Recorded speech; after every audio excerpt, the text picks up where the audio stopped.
So the race for 2027 is already heating up, with political heavyweights like Atiku Abubakar, Peter Obi and Rotimi Amechi all making moves toward the presidency. But as these leaders position themselves, their supporters are deeply divided.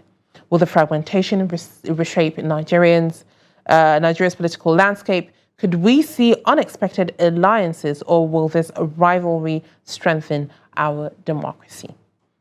Now, joining us to break it all down is Dr. Barry Avotu Johnson, the National Deputy Youth Leader of the Labour Party. Dr. Johnson, you're welcome. Thank you so much. Thank you for having me. All right. It's great to have you here because with this recent coalition, I would say the former presidential candidate, Peter Obi, who is part of the party that I would say you're in, which is Labour Party, right? That's right. And him joining this coalition, what do you think the position of the Labour Party is at this particular moment? Well, thank you. I would like to tell the world and remind Nigerians that the Labour Party has its strength to run as a single political party ahead of the elections. So practically, it's clear to tell the world that Peter Obi is just an individual.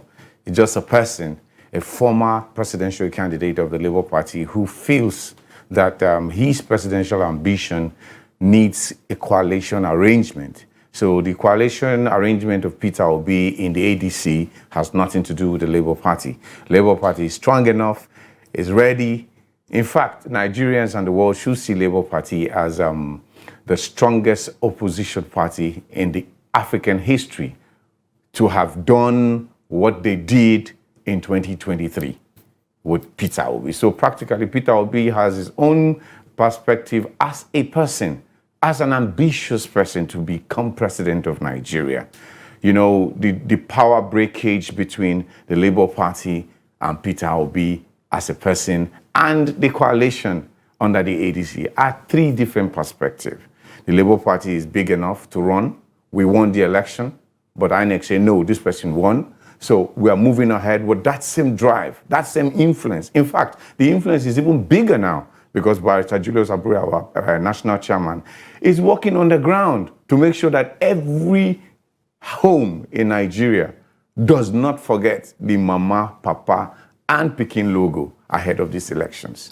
All right, speaking of the 2023 election, as you made mention that at that particular time, Labour Party was in the forefront, you know, when it came to being on Nigerians' tongues and everywhere as well. And that is when everyone knew about Labour Party and not really knew about Labour, but then it was at the forefront, yes, I would say. So with Peter Obi being the former presidential candidate of a Labour Party and him moving or being involved in this particular coalition. And a lot of Nigerians would say, okay, he has moved now and this is his perspective. And there are lots of, supporters of Peter Obi, and there are lots of people that were for the Labour Party because of Peter Obi. Where does that leave Labour Party now, even though, as you said earlier, that Labour Party is Labour Party and Peter Obi is Peter Obi, and they all stand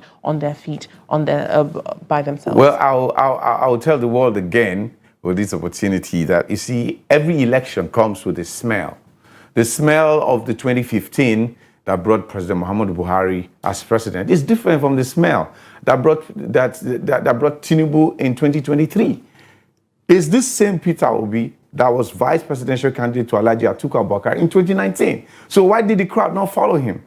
So the influence of every politics comes with the activities as at that time that election is holding. So the election of 2027 is practically going to be different. To us, we see it like the end of politics in Nigeria because Nigerians will decide. So practically Peter Obi's smell for 2023 was because the Nigerian people were tired with the Buhari APC Bangladesh. And we decided to say, okay, we're shifting ground. That same people who came out like bees in 2015 to push out Goodluck Jonathan because of the Boko Haram and the insurgency in Nigeria ahead of a country that is safe. But unfortunately, Nigerians did not see a safe country or a country that basks with the euphoria of economic development during the Buhari administration. He took us to recession. And this one now has taken us above recession. This one has put us in the coffin. So practically, the 2027 general elections will be coming with a smell of a Nigeria against whosoever. Right now, as I'm talking to you, no political person or political party can say we can win this election until all parties are given the privilege to present their candidates. Like we remain and we keep saying, the issues of 2023 is dead and buried because we have a Supreme Court judgment that declared Ahmed Bola Tinubu president of Nigeria, and we have gone past that for now. We are talking about governance. It's only in Nigeria you see politics basking when there's no electioneering year. For us, we don't expect to run the activities of 2026, which is supposed to be an ushering of election year, than what we are seeing today. They have practically abandoned leadership, governance, to face politics, and it's unfortunate. All right. Now, still on this coalition permutations, with history, we've seen that a lot of coalitions that have come together have been unsuccessful due to the fact that sometimes there are internal issues that could be unresolved. So with this, we've seen Atiku Abubakar, Peter Obi, Rotimi Amici, like Elrufai, a lot of, as they say, bigwigs in this situation. What is your projection when it comes to their stance in the political scene when it comes to 2027 in relation to the Labour Party being in the purview as well? Okay, you see, on that, I will tell you, Alhaji Atiku Abubakar, former Vice President of Nigeria, Rotimi Amici, Chibuike Rotimi Amici, former Minister, former Governor, and the former Speaker, and former Chairman of the Governors Forum, Speakers Forum, and at the same time, the Director General of the Muhammadu Buhari campaign organization 2 times.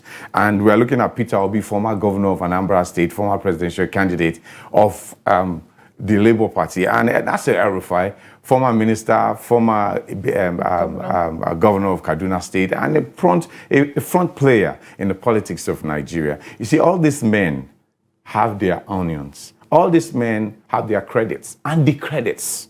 But you see, in politics, when your crime is bigger than the good you have done, it's like you have done nothing. Is it not the same Elrufai that could not govern Kaduna State? He wants to be governor, he wants to be president of Nigeria, or he wants to be vice president of Nigeria. What trust does he have for the people of Nigeria? What did he do when Buhari could not run Nigeria? Where was his voice? Was it because he was not declared as a minister? He was humiliated at the Senate? Are you talking about Alhaji Atiku Abubakar, who does not respect zoning and who does not see zoning as a dichotomy that could give Nigeria the peace that we enjoy today since 1999? Are you looking at that destruction or that distortion of that dichotomy that Nigeria has found, even without making it a law? It's a gentleman agreement, and we have enjoyed it. So his candidacy is coming to get a distortion of that. So practically, Nasir El-Rufai, Alhaji Atiku Abubakar should be discarded in this coalition arrangement when it comes about talking about the presidency in 2027. For us, we, the Nigerian people, we must understand that the dichotomy of pressing Nigerians to be peaceful and orderly during election has a lot to do with a gentleman agreement that we started in 1999 with Olusegun Obasanjo running 8 years and Yar'Adua coming to run another 8 years. But unfortunately, we saw what happened and Goodluck continued. Goodluck was also removed in 2015 because of this dichotomy. And it became balanced that Nigeria was moving ahead. We had a Muslim northerner, Muhammadu Buhari, who ran for 8 years, and here comes another Tinubu. So definitely, if we want Nigeria to be peaceful, and if we want the democracy and the politics of Nigeria to grow, we must understand that the dichotomy system that we have already gentlemanly agreed must be played. So practically for us, we continue to tell the world, the people whose head should wear the crown for 2027 should be Rotimi Amechi or Peter Gregory Obi. Those are the two people we should look at. Those are the two people that should be able to replace Ahmed Bola Tinubu because they are Southerners, and for a balance, they must agree to run for a single term so that in 2031, we'll have a smooth sail for a Northerner to run Nigeria so that we can be peaceful. Because without political stability, I am talking to you now as a political scientist and an economic scientist. Scientifically, politics has to do with chemical and reaction. I am talking to you about the reactions right now, whether you like it or not. Politics is a scientific arrangement. Forget that Nigerians don't get tutored by institution before they join. The people who join by institution end up being special advisors and special assistants who advices are not taken. But practically, politics is a scientific arrangement that must be given opportunity for calculation to run. So practically, we are telling you that the people who are supposed to end up being on the ballot of whatsoever political party and this coalition that is crookish, I will tell you the best people remain Rotimi Amechi and Peter Obi. All right. For us to have a slide. All right. So let's talk about governance. Let's talk about this particular, government that's in office. We have the ruling party, which is the All Progressives Congress right now. So a lot of people have come out and, complained that the focus is not governance anymore. The focus is trying to position themselves before the 2027 elections. Let's look at the grassroots, what the Nigerians are going through. So what is your take on that particular, complaint whereby we're still focused on politics instead of governance? And how do you think they're going to perform when it comes to 2027, given the track record? Well, I think the APC, Ahmed Bola Tinubu's government is confused. The reason why I'm saying this is because Ahmed Bola Tinubu has the weakest handling in media. The president of Nigeria that has the poorest understanding when it comes to people, politics, and democracy. You see, democracy is about the people. When you remove the people, it becomes autocracy. Nobody is carrying guns in Nigeria right now when it comes to leadership. We are talking about voting. The votes of the people. Has he counted over the times that Ahmed Bola Tinubu became the president of Nigeria by the order of the Supreme Court? So practically, if you look at it, it is pragmatic to say that this government sometimes do not even allow their ears to work. They don't listen to the people. Governance is about the people. Politics is about struggle for governance, struggle for power. Power for what? For governance. Governance for what? For leadership, for development. Development for what? For the people and the state. Have you seen this? Will the people have food on their table and still have bridges to go through? But we are seeing bridges and we are not seeing food on the table of Nigerians. Why not provide food on the table of Nigerians and let bridges build themselves when it's time? Look at what the FCT minister is doing. The APC, even in the dream, cannot win the 2027 general elections. It is a clear manifestation. Forget about the jumpology of what you see in the states for the governors. The reason why these governors are jumping ship from one party to the ruling party is because of the allegations played on the ground against them for looting the economy. Tell me the reason why the Delta State governor is jumping from the PDP to the APC. What is the political fight against the governor of Delta State, against the governor of Edo State, against the governor of Akwa Ibom State, against the governor of Cross River State? You know that the traditional value of politics in the South is a PDP thing. If any other political party goes there to win, just know that it's rigging or is by hook or by crook. But we are seeing these governors by themselves. The campaign is because of the threat of the criminality of this government, of this governance, of this leadership in the states. You as a governor, if they declare to you now and show you a transfer you did for 10 months that you became governor, you will run away and come to the leading party. Are you insinuating that they're being blackmailed into joining the ruling party? Of course, the APC is blackmailing the governors in Nigeria. That's why they are decamping. They are not decamping because Ahmed Bola Tinubu is doing excellently well. You can also see the kind of politics we play in Nigeria. Politics of a party where somebody belongs to the PDP, the FCT minister, and he still has a leg in the APC arrangement. That is criminal by the by the study of politics. Like I said, I'm a political scientist, so whatever I tell you is something that is supposed to be accepted and statically given the opportunity to strive. You cannot, even by the Electoral Act and the Constitution of Nigeria, belong to two political parties at the same time. Look at what's happening today. Peter Obi is even telling you he's a member of the Labour Party. He's not resigning. He's not going anywhere. And he's supporting a coalition, adopting another political party.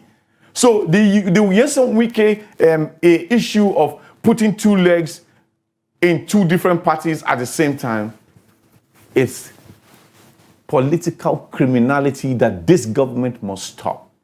In a country where everything is working, that's where you see the IG, the Inspector General of Police, should invite those who are indulged in such crimes.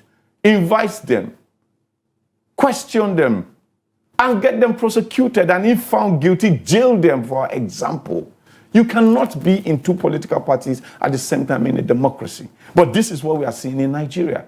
Alhaji Atiku Abubakar, the big wing of the politics of Nigeria, doing the same thing. How can you be a member of the PDP and still be a member of the coalition, adopting another political party? Is that the politics they want to hand over to we, the younger ones? Is that the politics we wish to take over from? That is political criminality, and it must stop. If anybody have not told them, let me be the first person to tell them and carry the cross. All right, speaking of the younger ones, the youth, yes. A lot of complaints, I would say, or comments have been made that most of these politicians have been recycled. They're just recycling and moving from one political party to the other, yes, and not given an allowance for new people to join in, new blood to join in. Yes. What is your take on that? I think if you go by the words of great men like Chibuike Rotimi Amechi, he said that Nigerians are not serious. That if Nigerians are serious, they will take back their country. The youths of Nigeria, for me, are the problem of this country because I'm the Deputy National Youth Leader of Labour Party. I'm in the field, I see what happens. In the 2023 presidential election that were rigged and declared to be Ahmed Bola Tinubu's birthright by politics of the Buhari influence, I will tell you today, the youths did not do anything to stop that criminality. Because in the first place, in the FCT, we have more than 300,000 people who came out and voted for Peter Obi. And you said your vote didn't count. So where were you when they declared Ahmed Bola Tinubu president of Nigeria? When they started the court cases, where were you? When the obedient movement started, where were you? If you are a youth and you wish well for your country, you do your duties as citizenry, meaning that you can come out to tell the government no or yes. The people of Nigeria, by the youths, are the ones who are supposed to give the direction to the government. But have you seen any youth in Nigeria giving direction? He's more interested in his kinsman becoming president or governor. He's more interested in having an Islamic or a Christian person that he belongs to, a religious person, his religious brother becoming president or governor. The Nigerian youth is not interested in anything more than to eat free money. This your station now, me talking, is an opportunity for them to hear me.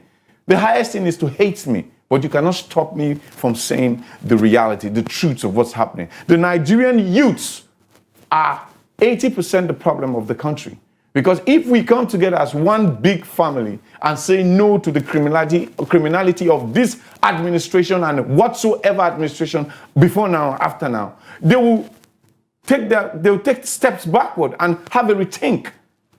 If 200,000 people comes to the National Assembly today, peacefully, no fighting, nothing, and start singing, ole, ole, ole, ole, we don't want this government, the government will run away. Who is that army? Who is that soldier? Who is that pilot that will shoot a bullet to a peaceful 200,000 people standing and asking for justice? You don't know how that person will die? Have you never ever seen where a stone can bring down a helicopter? Have you never ever seen where a stone can destroy a tank? So practically, the people running Nigeria are Nigerians. Until the Nigerian youth comes out to speak and stand for the truth, Nigeria will continue to wallop in the hands of these men who call themselves leaders and are looters. All right. So I would say, lastly, with all this going on, yes, and a lot is being seen, and it doesn't seem like there's a united front. And with all the rivalry going on, do you think it is going to strengthen or continuously weaken Nigeria's democracy? Well, I think I'll just play a lot with the ADC coalition. I'm not saying this because I'm a member of the Labour Party or NWC or NEC member of the Labour Party. I'm saying this as a real Nigerian young person who wishes Nigeria well. From the first go, you should know that the ADC coalition is an Atiku affair. It's an Atiku affair to distort the dichotomy of Nigeria's presidency. And that must be stopped.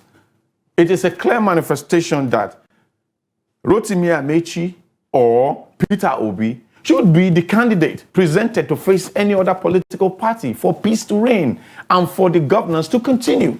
But you see, on this perspective, we have seen distortion of a lineup that could bring good governance, credible leadership, and respect for the rule of law for Nigeria.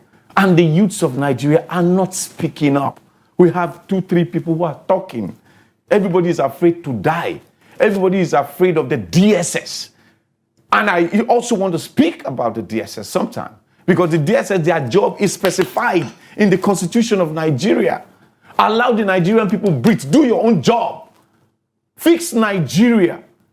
Take care of the insurgency that we have. The issue of criminality in the security apparatus of Nigeria should be handled. Let politicians do politics and let security people fix the security of Nigeria. Some people say I'm shouting, but I'm passionate enough to speak the truth and to say it the way it is. Because Nigeria belongs to all of us. No Nigerian is more Nigerian than any Nigerian. But I will say that every political permutation season comes with an influence. The influence of the 2027 presidential or general election will shock Ahmed Bola Tinubu of the APC, will shock the PDP, will shock the Labour Party, will shock every political party and Nigerians. Just to watch it. This election is going to be against the Nigerian people and the politicians. All right. Thank you so much, Dr. Barry Johnson, for joining us. It was indeed an interesting conversation we had here. Thank you so much for joining us. All right. That is all we have for this segment.